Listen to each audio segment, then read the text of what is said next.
Hyundai, after a long period of inactivity, is now under new management, and they just released 4 new vehicles at once, plus another upcoming vehicle next month. The Hyundai Tucson is one of them. This is the 4th generation of the Tucson, and it shows off Hyundai's new design language. Is it worth your money? Let's find out.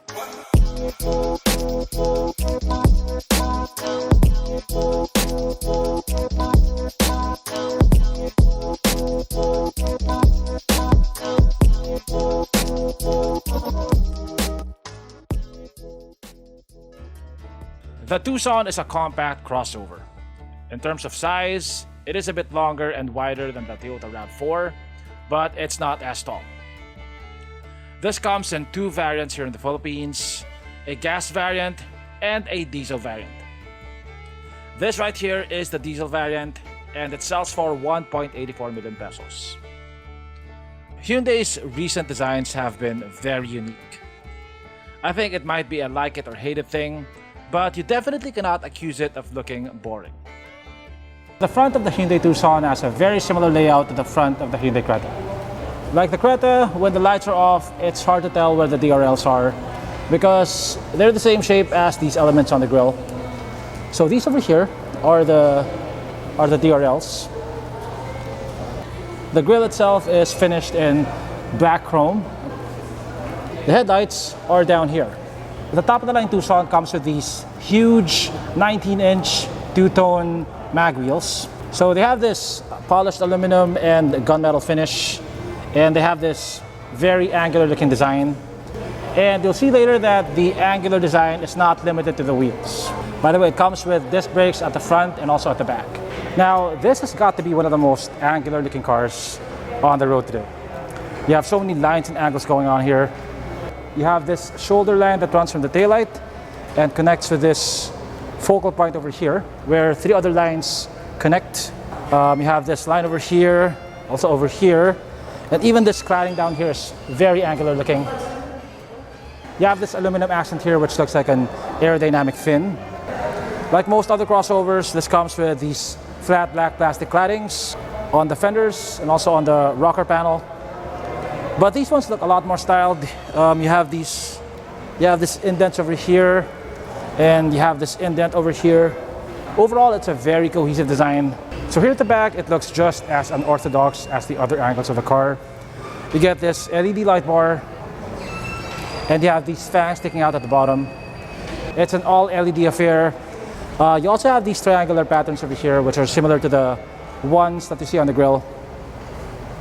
So this has a power liftgate, I assume, since it's a... Wait, does it have a power liftgate? Yeah.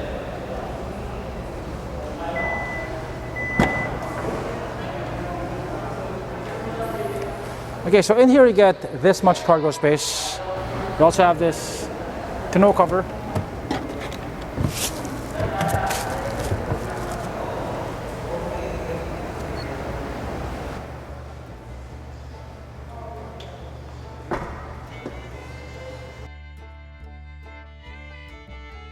This diesel Tucson gets a 2-liter engine that puts out 186 horsepower and 417 Newton meters of torque. Those numbers are comparable to middle or higher spec PPVs. The diesel variant gets an 8-speed transmission, while the gasoline variant gets a 6-speed.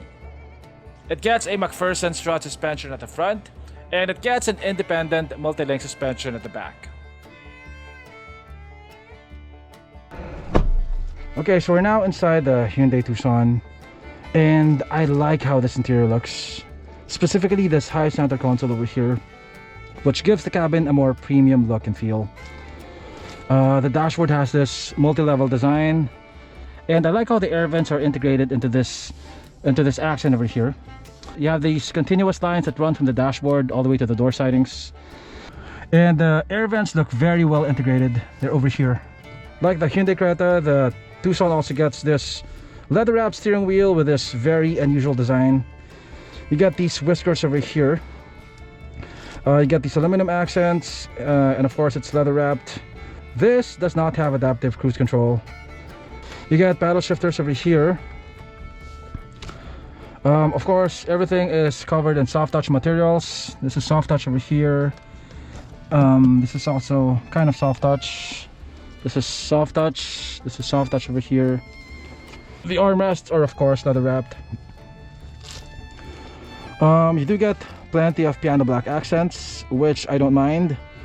But if you're not very careful with your car, you have to know that these are very easy to scratch if you're not very careful. So what I'm not really a fan of are these buttons over here. I always prefer having a physical shifter. Over here you have your electronic parking brake with auto hold. Down here you get 2 USB ports and a wireless phone charger.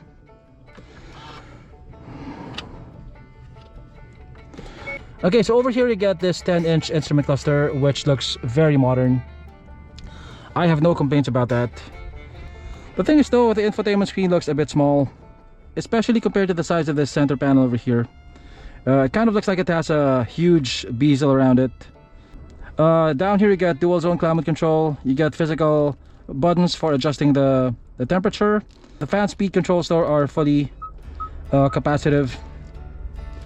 You get 2 cup holders over here with these spring-loaded tabs.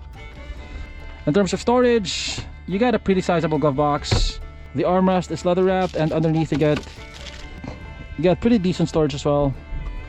So the car has leather seats. The driver's seat is power adjustable with adjustable lumbar support. The passenger seat is fully manual. Here at the back, space is quite adequate. I have plenty of legroom. You get 2 air vents, 2 standard USB ports. Headroom is quite plentiful. I have about 4 inches. The seats can be reclined. As of the moment, information about the Tucson specs are quite sparse, as I currently have no contact with Hyundai's new marketing team. But as far as I know, this top-of-the-line variant doesn't get ADAS, which is not so bad because none of the diesel SUVs in this price bracket come with ADAS. The gas variant though, at 1.57 million, also doesn't come with ADAS. So it doesn't get adaptive cruise control, it doesn't get automatic braking, etc. Which puts it at a disadvantage against the competition because a lot of gasoline crossovers at this price bracket come with ADAS. So from what I know of the specs, this is not the most high-tech crossover in the market, but it makes up for that with its premium interior and its unique design. Now whether that's a good compromise is up to you. The diesel Hyundai Tucson sells for 1.83 million pesos. The gas variant sells for 1.57. The diesel Tucson may seem expensive, but it's a bit of a unicorn in its price bracket. If you want a diesel SUV or crossover at this price, your options are quite limited. The only other diesel SUVs in this price bracket are large base model PPVs like the Toyota Fortuner G. Now compared to the Fortuner G, this definitely looks a lot more upmarket and has a lot more features. If you want a diesel, you don't need third row seats, and you value refinement over ruggedness, this might actually be a better match for you than a base model PPV. Now hopefully we'll get to do a full review soon. In the meantime, subscribe to be updated.